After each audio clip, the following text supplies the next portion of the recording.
Narito na ang kapalaran at gabay ngayong buwan ng Marso 2024 para sa mga Leo. Sa buwan ng Marso ay makakaramdam ng suporta sa pag-uugali at ninanais ang mga Leo. Sa sobrang sigasig, ay hindi matatakot na haharapin ang mga bagay na darating.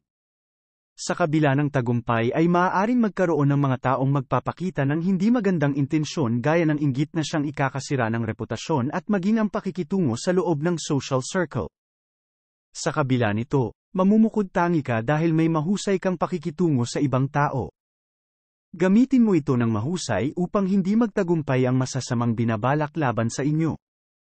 Sa usaping kalusugan, maaari makaranas ng mga problemang nauugnay sa digestive system, kaya panatilihin ang balancing dieta, tamang tulog at maraming pahinga. Ang buwang ito ay magdaragdag sa inyong paninindigan at kumpiyansa. Dapat gamitin ito sa kalamangan at subukang lutasin ang mga isyu sa lalong madaling panahon. Tumutok sa mga pinaka-pinag-aalala ninyo. Gayunpaman, dapat mag-ingat ang mga Leo tungkol sa kanilang pagkamayamutin sa buwan ng Marso dahil maaari itong humantong sa mga pangmatagalang salungatan o away. Advice mula sa Oracle Card.